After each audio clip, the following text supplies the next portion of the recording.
So, thank you everyone for joining us for Asha's Cricket Trivia. The Ashes Cricket Series is now live in Australia. Australia is winning 3-0, and this is a very niche topic that we are doing tonight. So now we're into the proper one. What colour is the cap worn by the Australian national cricket team? Easy one to start off with. Hey Bean, the code's still there. Jump in, we were waiting for you. Come jump in, play some trivia.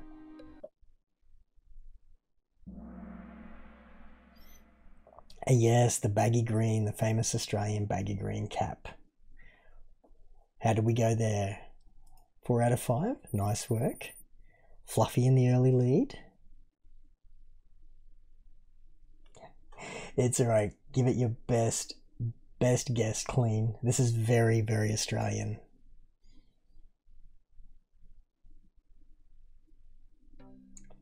I didn't actually pay any attention, Dante. So, in what year was the first test match between Australia and England? The first test cricket match between Australia and England.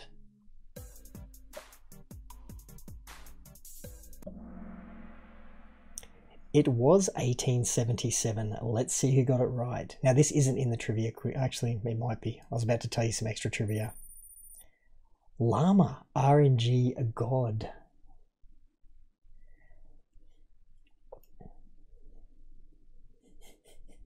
So, bonus. In which city was that first test match between Australia and England played? Was it Melbourne, London, Leeds or Sydney? Come in for a bit of fun, Bean.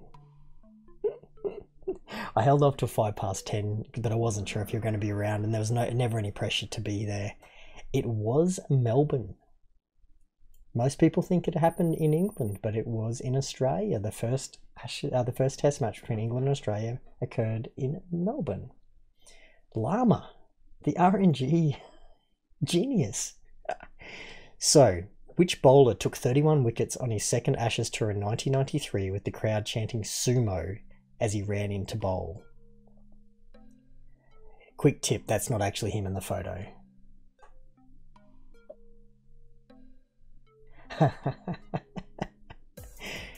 So which of those 4 bowlers in 1993 took 31 wickets? It was their second Ashes tour and the crowd was chanting sumo.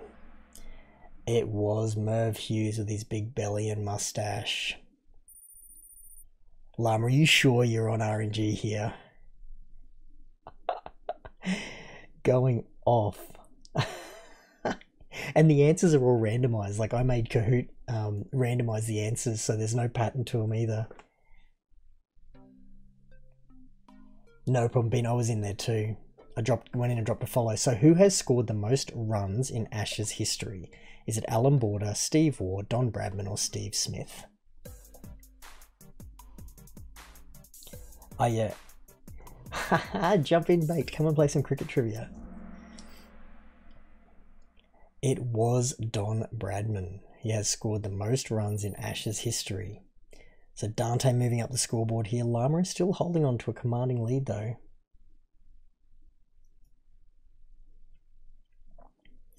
So, give the last name of the first brothers to score test match centuries in the same Ashes or indeed any innings. Which of those 4 brothers with the same surname down there are the correct answer?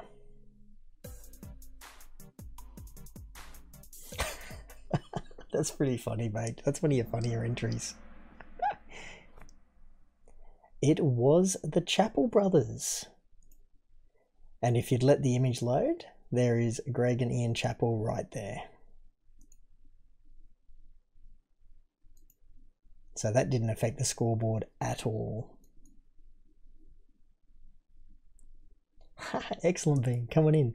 So number 6, in 1987, who was the last England captain of the 20th century to win an Ashes series? Which of those 4 gentlemen listed in 1987 was the England captain when they won the Ashes series? I had to throw some hard ones in there. It's cricket. Cricket thrives on the obscure.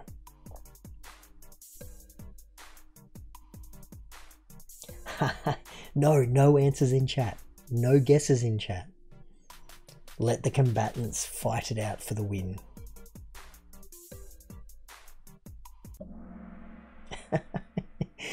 It was Mike Gadding. Well, the last two haven't affected the scorers at all. Mike Gadding was in 1987 the England captain when they won the last Ashes series of the 20th century. It's worked for Llama so far. So, which former Ashes star's autobiography is entitled Dazzle? Which of those four gentlemen, former Ashes cricketers, have an autobiography entitled Dazzle?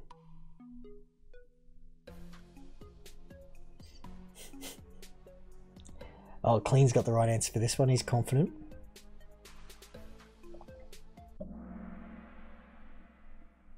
So it was Darren Gough for cricket. David Beckham was a soccer or football player. So how do we go with that one? Did that change the leaderboard? Oh, it's closing in now. Llama, that lead's looking in danger. Oh, nice. Who do you know that used to play for Australia, Ben? If you don't want to let us know, that's fine. What is the maximum length of a modern test match?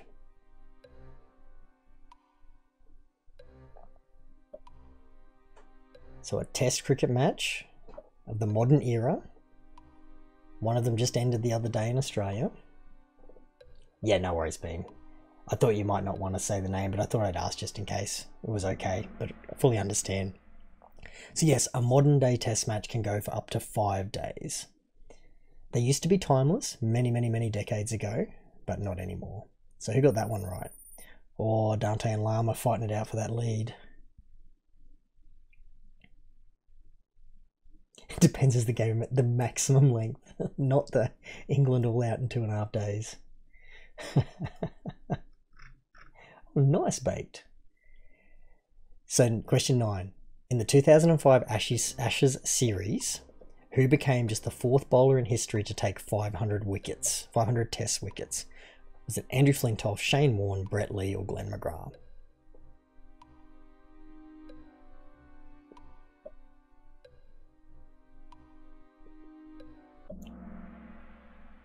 How did we go? Oh, another one that tricked up everybody. It was Glenn McGrath, 2005.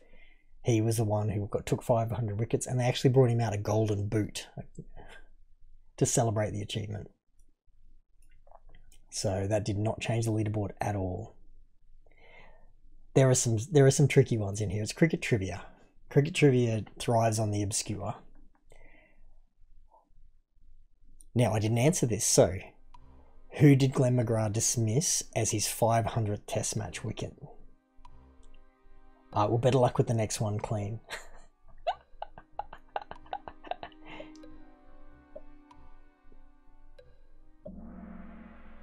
It was Marcus Trescothick. Who got that one right? Nice, that was an obscure bit of trivia. So Dante has overtaken Llama and hit the lead. Well done. All right. And into round 2. Now you guys are getting through this pretty quick, so I'm just going to keep on moving. We won't need an intermission if you keep answering them as quickly as you are. You got this, Clean. So, into round 2. Which bowler delivered the first ball of the 2006-2007 Ashes series 5 yards wide at the Gabba ground, or 5 metres for those who... 4 point something metres for those who don't use yards. Cricket always uses yards.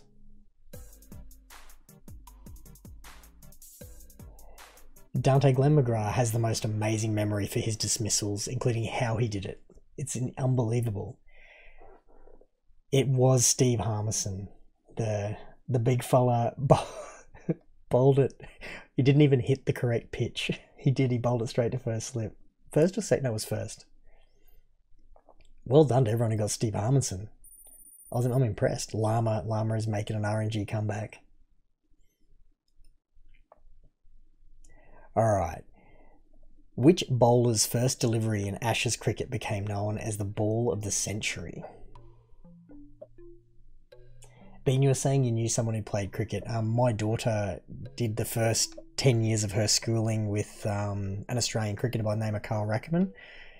And I always got so starstruck because he's one of my favourite cricketers growing up. And then my daughter's going to school with his son. It just blew my mind every time I ran into him at parent-teacher stuff.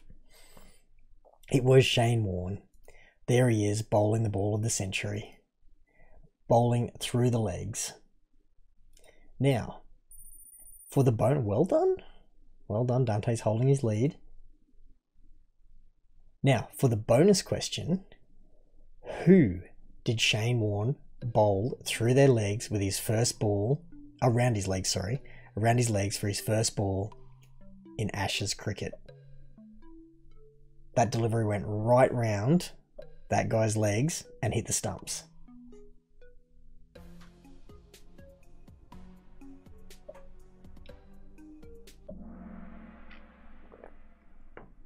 It was Mike Gadding.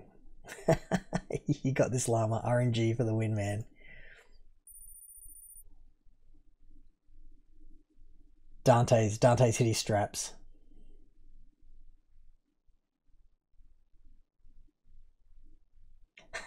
I wasn't drawing attention to it, Dante. I was just ignoring it.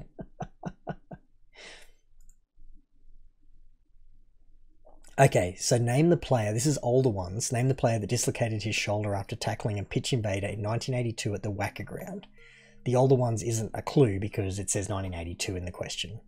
So which of those four players tackled a streaker running across the pitch in a cricket match and dislocated his shoulder? And he was out for so long rehabbing it too.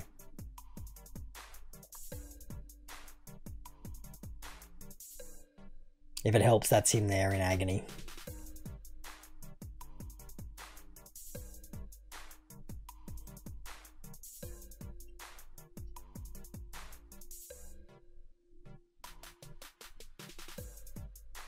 Oh, look at those terrible 1980s cricket shoes for the bowlers. Just awful.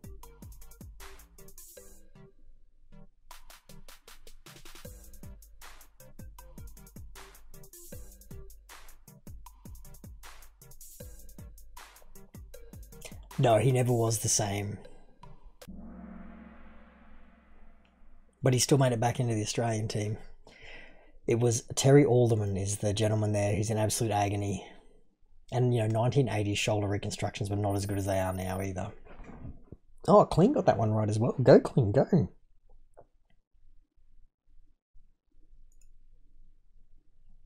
He shortened his run up too, didn't he? Because he just couldn't get the pace. Okay. Adam Gilchrist scored the fastest Ashes century in 2006. How many deliveries did it take? It's one of those four options.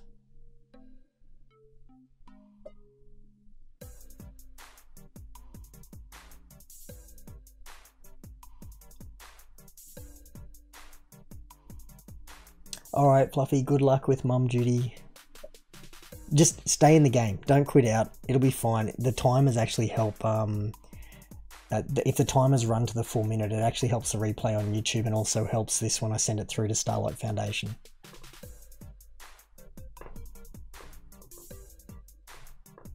And gives us a chance to talk more about trivia. That's the common theme in my house too, Fluffy. Thanks, Fluff. I'll see you if you make it back. Good luck with the little one. It was 57 deliveries. He absolutely smashed it. Well, 3's got that one. Lama, you don't need me, mate. Yeah, you got it, buddy. You smashed it. So which English bowler took a hat-trick at Sydney in 1999?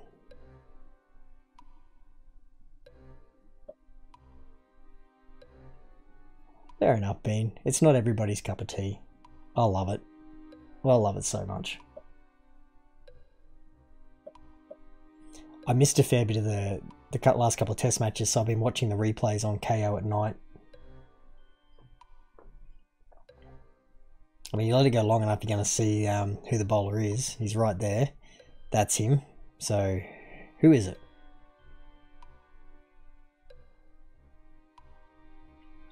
The same colour? Well, it might work, Bean, because all of the answers are randomised, so Kahoot may well get stuck in the algorithm where whatever colour you're choosing, that just happens to be the right answer every time. But it could be a problematic strategy.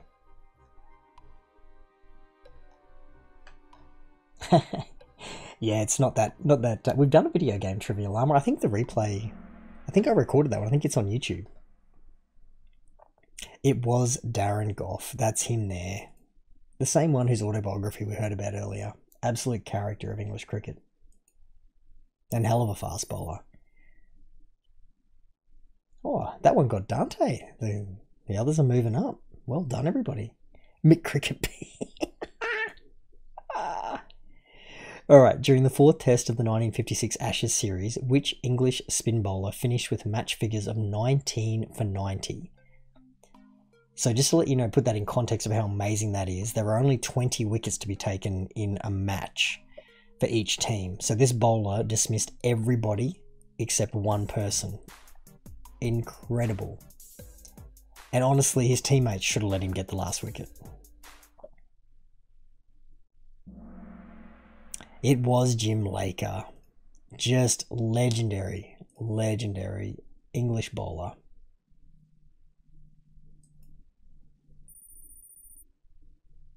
Well, Lama, he says he's an RNG, but I'm sus on Lama. So, body line was an infamous strategy developed by English players to combat which Australian batsman?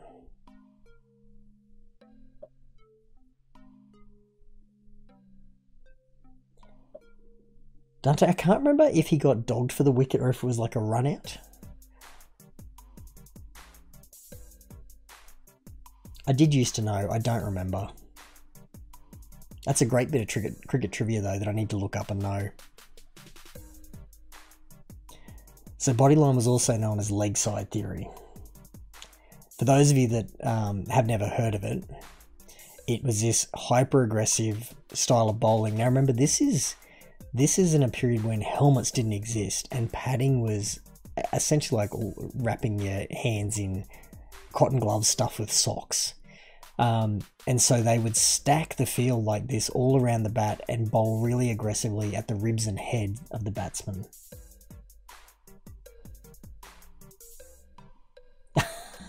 That's pretty funny, Racer. Yep, that's right, what Dante just said. So, and there was never anything put over the wicket, so if it rained, the pitch would just turn into a quagmire and they'd still play on it. It was really, really, really dangerous. Really dangerous. And the bowlers who were part of this were just as fast as they are today. So we're talking 140, 150 kilometers an hour or more for some of them, I suspect. And no protection. And it was all to target Don Bradman and to stop him scoring runs. It was legal, but it was bad. So, for the double points, who was the English captain during Bodyline? He's not in that photo, but that's a really famous photo from Bodyline of an Australian batsman. I'm trying to remember his name. I did look it up when I put this in there. I think that was him getting his jaw broken from being hit in the head, and I believe he continued batting with a broken jaw. You're going off, Racer. You got this.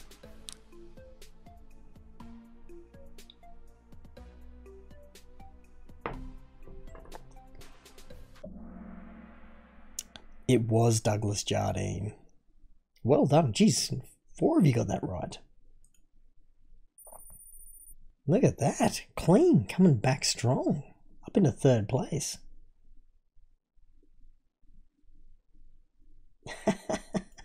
Good on you, Bean. So for double points, which English bowler was the face of Bodyline, and he actually destroyed his body bowling aggressively? He was never the same after the Bodyline series. He was never as fast and never as destructive. That's him there. And if you look at the shoes they were wearing, they essentially were like dress shoes with spikes in them. And he was running in in the like middle of summer, just Hell pelted. yeah. Oh, that scared me. Hey, Moo. Thank you for that resub, mate. Appreciate ya. Thank you very much. You're coming for some cricket trivia. Come join us. Sorry that the shout out music isn't playing. YouTube doesn't like it. Morning, Moo. Oh, dude. I had another evening of getting choked and tapped out this evening. It was heaps fun. So who was that bowler? And a lot of his problems stemmed from these shoes. Like he bowled fast and short and dangerous, and he was just a lethal weapon. It was Harold Larwood.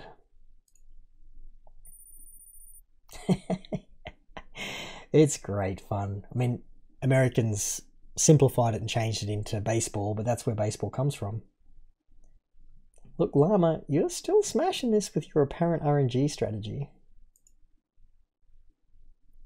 Alright, so this is the final round. This is for all the marbles. Hey Stim, everybody's welcome to join in. The pin number's down the bottom of the screen, and after this, we're going to chill on New Year's Eve and play some music and marbles. So for those of you who are suffering through this, it's nearly over. So which umpire was given dispensation to umpire in an Ashes match at Lords as his final test but turned it down? Now, for those of you who are not cricket aficionados, the cricket rules are that umpires should not be umpiring matches where their team is playing in. That has had to be suspended during COVID because of all the travel restrictions. But this was an amazing variation to the rules because this guy was so loved over such a long time and was such a good umpire. Dickie Bird is a great name, and he's a real person. And he was also a brilliant umpire. He was actually, it's not in here as a bit of trivia, but so I'm going to say it. So he was actually an umpire who suffered really, really badly from early onset arthritis. So he'd try and do all of his gestures, and he like the most he could do with his finger was straighten it that much. And he would also like jump around and do all these really eccentric movements when he was umpiring, but it was because it helped him deal with his arthritis pain. Yeah, that's him. Yep, that's him, Dante. Yep. Also, Moo, good morning or / good evening to you as well. I've been really well, dude. I every night that we do jiu-jitsu, I am sore for 2 days afterwards at least, and I'm loving every minute of it. Oh Jesus, dude, that I'm sorry to hear. I hope the vaccine, because I know you had to get that for your work, like lowers down what you have to go through with it, and that you're hale and healthy at the end of it. Right, Dante and Llama still at the top. I'm so sorry to hear, man. So, what is the name of the Brisbane Cricket Ground? Oh, sorry, what name is the Brisbane Cricket Ground commonly known by?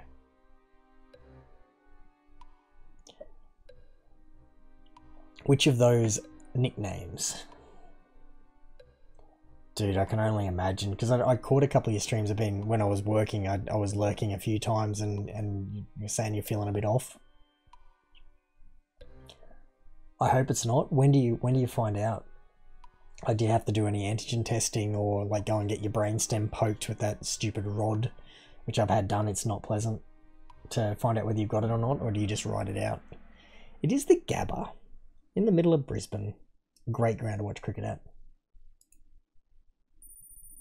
Jesus, dude. Well, the strategy's working for you, Bean. Oh, not working, actually.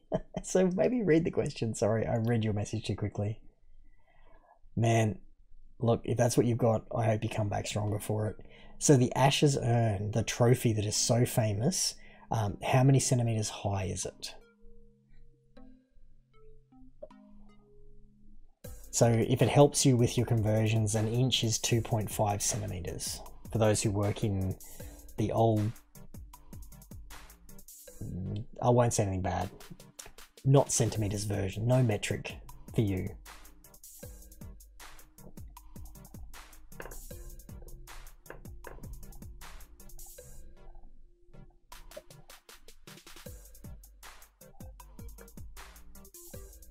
Moo's throwing his guess in chat.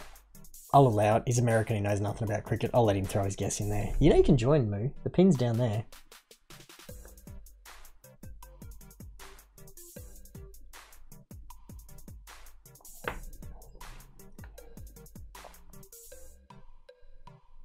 And the American who knows nothing got it right. It is actually a tiny... I've only seen a replica at the MCG, but it's a tiny, tiny little urn. So the story behind the Ashes was that after Australia beat England, the stumps were burned and put into this urn. I don't want to say too much because there's some more questions about this. And it was presented to the English cricket team with this long letter that was written mourning the death of English cricket because these colonials had beaten them at their own game. Yeah, 2.5 centimetres is 1 inch.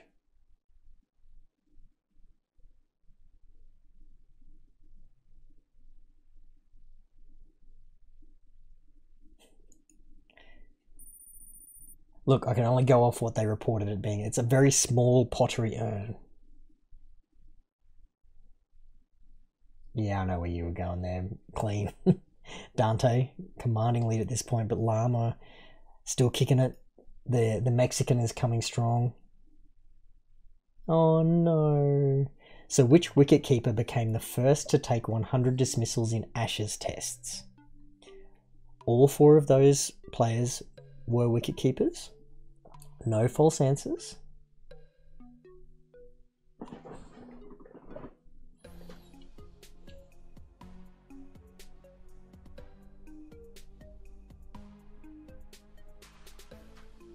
We were working on triangles again. Sorry, not again. We were working on triangles tonight at Jiu-Jitsu, Moo. Oh, I'm sore. I'm really sore.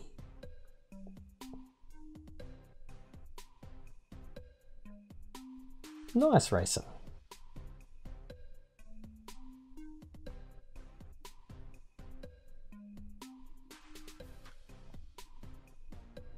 So you use the foot on the hip to turn your body sideways to get the first leg over, or the second?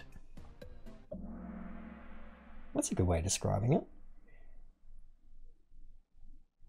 It was Rod Marsh.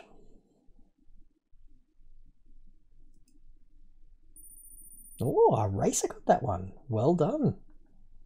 Yeah, surprisingly, he was the first. Not that he wasn't the first wicketkeeper for Australia or anything. Bert Oldfield was around long before him, but he was the first to take 100 dismissals in Ashes.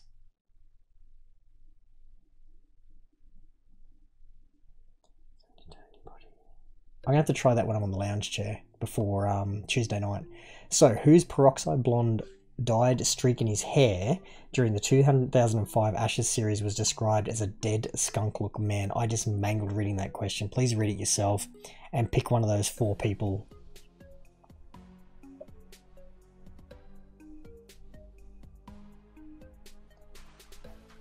So the leg that's on the hip.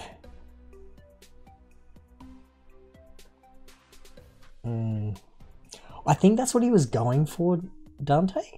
Have I got that right? And it just ended up being a strip down the middle, because even when you looked at it from above, it didn't look like the swoosh.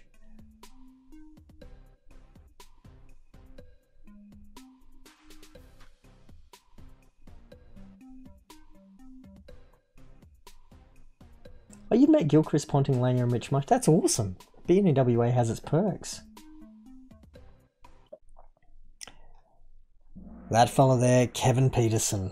Amazingly talented cricketer, but he was a brash and cocky young lad when he first hit the scene. Actually, most of his career. He's a little bit more chill now that he's on commentary duties and retired. Very good player, though.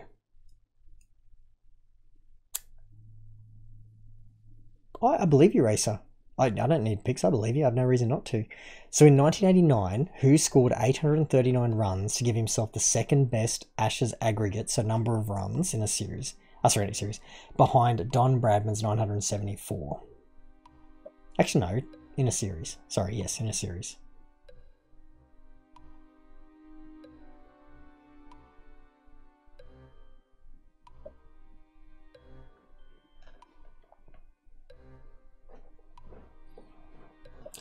Honestly, the stats that Mark Taylor compiled compared to his talent, just did not match up, but he did incredibly well. Oh, this changed things around. The McCricket bean, hey, came back up strong there. Dante's opening up an egg-like lead here. So which English batsman scored 364 runs in a single innings in 1938, an Ashes record high score that still stands today? If it helps you, that's his picture. I don't know why I put it on the puzzle. Just a bit of fun, really. That's awesome, Risa.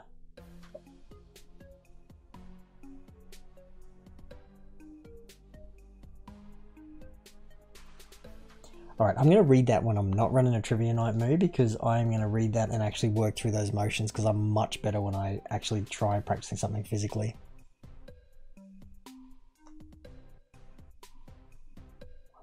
Shoot high clamp.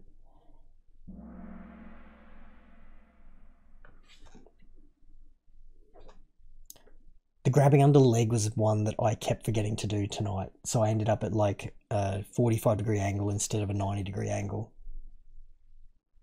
It is Len Hutton, legendary English batsman. Oh, look at these. We're changing around. The scoreboard is moving.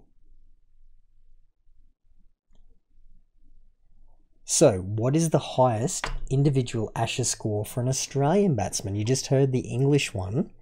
What is the highest one for an Australian? So, Moo, are you saying the biggest mistake with Jiu-Jitsu triangles is the not grabbing the leg or not getting around to 90 degrees? Hey, boosted ho-ho. I'm colourblind. I don't know which one of those is orange. But jump in and join us. Don't throw your answers in chat. Go down. Yeah, I know I keep stuffing it up. I keep stuffing up or turning the wrong way. Like I'll have my legs over and spin the wrong way when I'm trying to do the triangle. So we're talking about jiu-jitsu for those who are coming into this conversation. Oh, the previous question won't help you in this one, Bean. I think you shared it on your channel, didn't you? It has been a while, man. It has. No worries, boosted. 334 is the highest score by an Australian in Ashes cricket.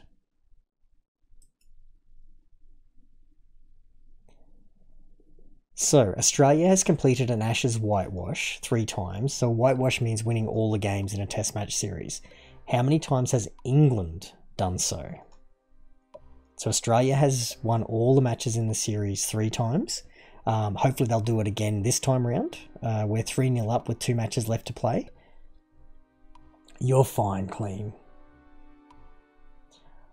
I don't remember it vividly, Moo, but I'm sure because you showed your MMA fight as well. I remember that one. I watched that a couple of times with you on your channel, and I'm pretty sure you shared the armbar, which I think was shot on someone's phone or your phone. Well, whitewash bean, so they're in the wash, and it's a white washing machine. I thought it was a cool clip to use. Yes, then yes, I have seen it.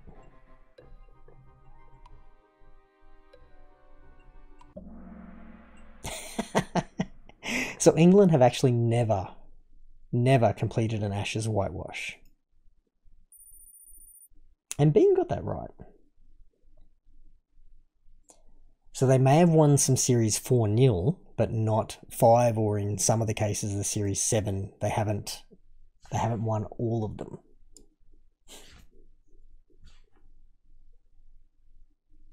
So, another famous type trivia question for cricket. So needing just 4 runs for an average of 100, how many runs did Don Bradman score in his last ever innings? To put it in context, Don Bradman was such a prolific batsman. His scores and his records are at the very least 30 to 40% better than his next nearest competitor of any era.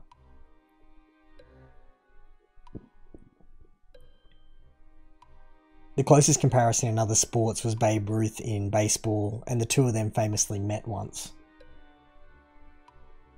But even then, comparing their stats, Bradman's cricket stats were superior to Ruth's baseball stats.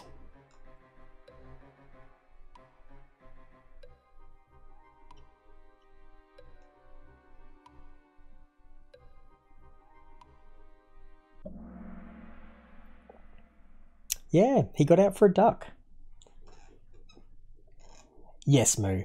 And Don Bradman was not a fat man who could hit a ball. He was a lean, small guy who was incredibly talented. He actually used to hit a golf ball up against a corrugated iron tank with a cricket stump, which is a small circular piece of timber that is around inch and a half in diameter. He would hit a golf ball up against corrugations to refine his hand-eye coordination. Yes, he is Sir Donald Bradman, and in today's day and age, he would still dominate. He was that good. I'm trying to find a comparison without knowing them that well, Madcow, because Don Bradman, or Sir Donald Bradman, was just an incredible statistical anomaly for cricket. He's just out of this world, ahead of the best of any era. So, Don Bradman, or Sir Donald Bradman, is the only player to score over how many runs against a single opponent, and that opponent was England. So the only player to have scored over 2, 3, 4 or 5,000 runs against a single opponent. Yeah, me too, Racer. That's good to hear. Well, hopefully you'll get this next one right. I've tried twice to get to the Bradman Museum in Bowral, and both times I've been unable to do so. Once, because we were running late to get through on our road trip, and the second time it was closed.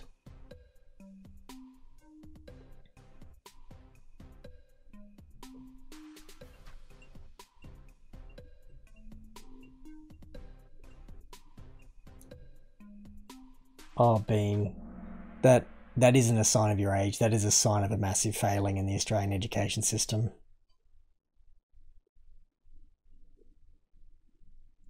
Australian education, Queensland education has failed you to not know who Sir Donald Bradman is. Yep, he's the only player to score over 5,000 runs against a single opponent.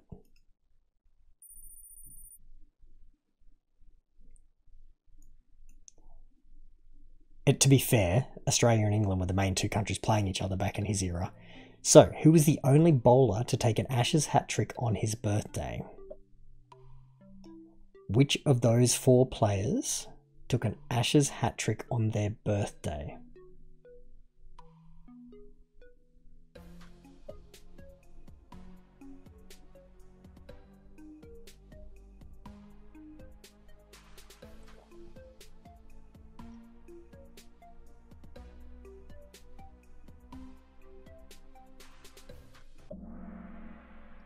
It was Peter Siddle, the only bowler in Ashes history to take a hat-trick on his birthday.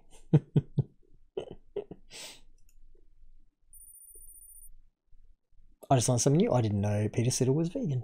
I was trying to work out what Dante was talking about, then I realised, oh, he's talking about Peter Siddle. Alright, here we go. We're nearly there. So in the 1989, back in the late 80s, here we go again, England fielded what near record number of players? So across the series, they had this number of players come in and out of their team. I'm really sorry to hear your school never did cricket, McBean. McCricket Bean is McBean, clean, or Bean, as you might know her.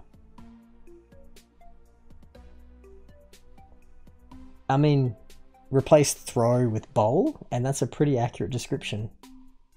Yeah. That's a decent summary, Bean. And there's a bunch of other people trying to catch the ball when they hit it. I mean, they could, Dante, and that'd just be the coaching staff.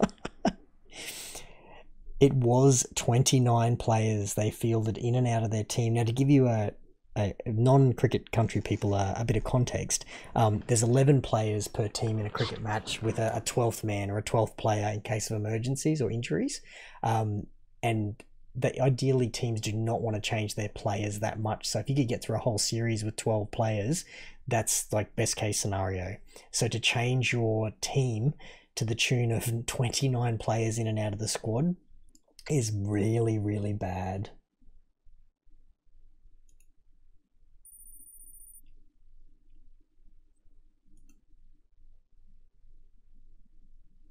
And the record was 30, because that's not in the trivia. Oh, I put the wrong picture on this. So if an Ashes series is drawn, who gets the trophy? Is it the International Cricket Committee, Australia, England, or the team that won the previous series?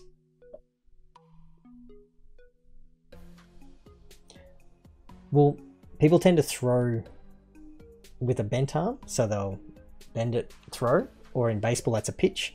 Cricket, it has to be done with a straight arm. But I guess in softball, the ball is thrown straight arm, underarm, and that's a pitch as well, so I'll take that back. The Ashes is just Australia and England, yes.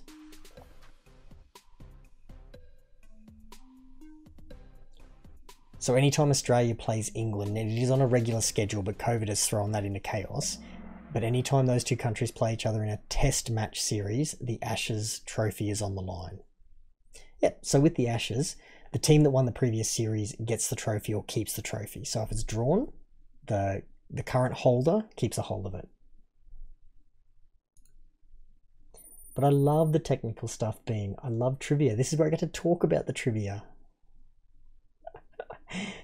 Sorry, Clean, you can't protest that answer. Alright, we're nearly done. So, a bonus question. The 1948 Australian team didn't lose a single match during their tour of England, and they were called the Invincibles, the Untouchables, the Inconceivables, or the Unbeatables.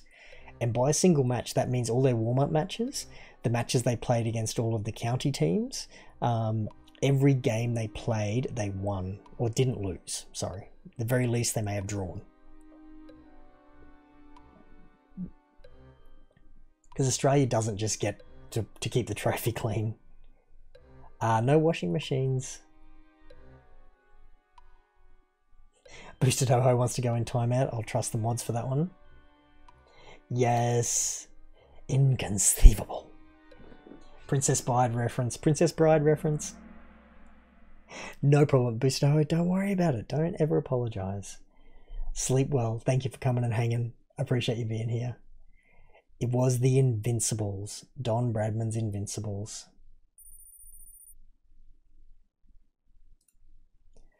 I had to put this together on a pretty short timeline, Racer, and honestly I never even thought of putting Barmy Army questions in. So, every cricket quiz needs to have the most famous cricket trivia question, which is, what was Don Bradman's Test cricket batting average? Now this is overall. It is a famous trivia question, trivia full stop, but also one that is famously gotten wrong between two answers, and people argue about it all the time, but it's because they just don't know the answer. But sleep well, Boosted Ho-Ho, thank you for coming by. Yeah, so the correct answer is 99.94. Lots of people go with 99.96 because he needed 4 runs to get to the even 100, but the 4 was because of the number of matches that he had played. It was not, 4 equaling 0.04. So it's the runs that they score across all of the matches they've played being divided by the number of times they get out. That's how the average is calculated. 99.96 is the most common incorrect answer. You got to put that one in there, otherwise people don't learn that bit of important trivia. Now, this one's super obscure. So what was Don Bradman's batting average against England, or Sir Donald Bradman? So just against England.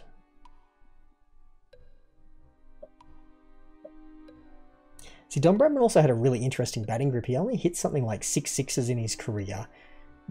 Tons of 4s, but I'm sure it was 6 sixes.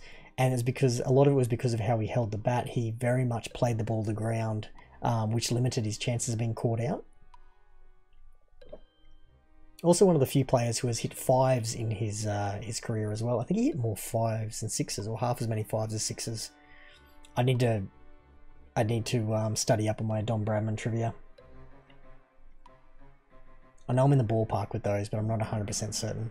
Yeah, so 89.78. Surprisingly, he scored a lower average against England than he did against with his overalls. Considering the number of matches he played against England, I found that quite fascinating. And that is the end of the trivia. So we will be moving into the music and marbles portion of the evening very, very soon. But let's see how he finished up. So Lama, Gratz on third place. I think ballpark is baseball, but it's a general term. Clean, you came second in cricket trivia, and Dante smashed it out of the park, and then McCricket Bean and Miss Racer rounding out the top 5. Well done. Now, can I just say, and I'm going to get rid of this music, because it's going to come up and do all of its analytics and stuff, but the reason I put this together is this was a huge thank you, and this is me actually being able to say it to camera, to Dante for all the help he's given me this year with everything, from audio to trivia and everything in between. But it's mainly around the massive support he does with the trivia nights. Dante's actually the one who takes it to his class and goes through every trivia quiz before we play them and sends me back really detailed notes on different questions, suggestions for other questions if there's some that are a bit like, eh. And he's done that with every trivia event that we've had throughout the year in the background with no fanfare. It's just been an incredible help to me, and I appreciate it greatly. So I know how much he loves his cricket, and tonight's trivia event to round out the last trivia for 2021 was a huge thank you to Dante, and thank you everyone else for coming and throwing down the gauntlet and laying down some challenge to him. But well done. One more time. And I'm confident with that showing that there's a very good chance you probably would have beaten the illustrious Egg as well, Mr. Dante. Appreciate it, man. Thank you very much.